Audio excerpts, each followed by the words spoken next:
আজ 25/2/2025 ইংরেজি মঙ্গলবার সামাজিক কর্মসূচির অঙ্গ হিসেবে সূর্যকিরণ মহিলা ক্লাস্টারের উদ্যোগে নর্থ কচুছড়া সিএলএফ অফিস ক্লাস্টারের সকল দিদিদের স্বাস্থ্য সচেতনতা বৃদ্ধির জন্য এক স্বাস্থ্য শিবিরের আয়োজন করা হয়েছে। এই স্বাস্থ্য শিবিরে উপস্থিত ছিলেন সালেমা পঞ্চায়েত সমিতির chairperson Bina Biswas, Salema RD block BDO Pritam Debnath, Kachuchhara গ্রাম পঞ্চায়েতের প্রধান Mithun Das, Kachuchhara health sub centre CHO Puja Malakar, Suryakiran CLF এর সভাপতি Purabi Malakar, Salema TRLM BMC Suman Ghosh, Suryakiran CLF এর সিসি গোপাল কৃষ্ণ রায়, সিএলএফ এর আরও দুজন সিসি তাসলিমা বেগম ও উর্মিতা দাস এবং সূর্যকিরণ সিএলএফ এসএসজি দিদিরা।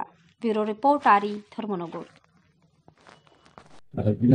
সম্মানিত যারা আজকে অতিথিরা এসেছেন এবং টিআরএলএম এর দিদিরা, সবাইকে সবচেয়ে প্রথমে আমি আমার ব্লকের তরফ থেকে অভিনন্দন জানাই। আজকের এই যে সুন্দর একটা মেগা হেলথ ক্যাম্প, আপনারা অনেকক্ষণ ধরেই অনেকে ওয়েট করছেন।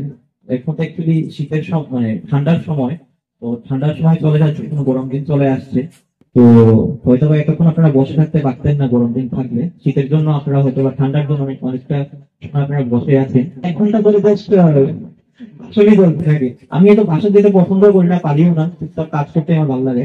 তো যাই হোক, কোনো পাড়াতে কোনো ভিতরে কোনো রিমোট লোকেশন যেখানে একটা হেল্প করার দরকার আছে, আপনারা ব্লকে জানাতে পারেন, কনসার্ন এমআইসির কাছে জানাতে পারেন, তাহলে আমরা নিশ্চয়ই ওটা অর্গানাইজ করবো। সেটা সিএলএফ এর তরফ থেকে হোক, ব্লকের তরফ থেকে হোক, সেটাতে কোনো আপত্তি নেই। তো আমি আর কথা দীর্ঘায়িত করবো না। আপনারা যারা যারা এসছেন নিশ্চয়ই অ্যাটলিস্ট সবাই যারা বয়স্করা আছেন নিজের প্রেশারটা সবাই চেক করে যাবেন, আর সুস্থ থাকবেন, ভালো থাকবেন। এটুকু বলে আমি আমার ছোট্ট আলোচনা এখানে শেষ করছি। We Community Health Officer, posted North Kochuchara Sub-Center under Salama PSC এবং North Kochuchara পঞ্চায়েতের আন্ডারে। তো আমাকে হয়তো অনেকে চিনেন, অনেকে চিনে নিল, ঠিক আছে।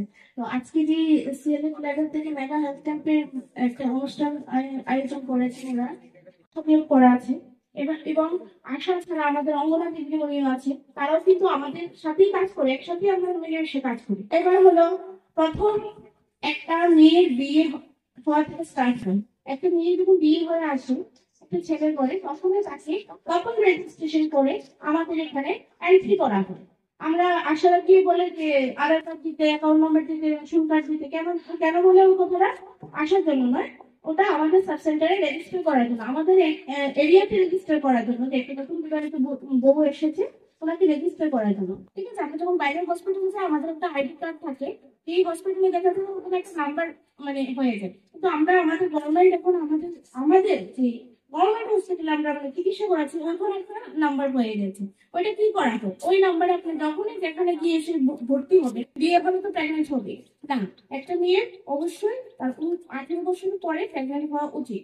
তার স্বাস্থ্য, বাচ্চার স্বাস্থ্য ঠিক রাখার জন্য, পরিবারের সুখ শান্তি ঠিক রাখার জন্য তার প্রেগনেন্ট হওয়া অবশ্যই 18 বছর পরে হওয়া উচিত।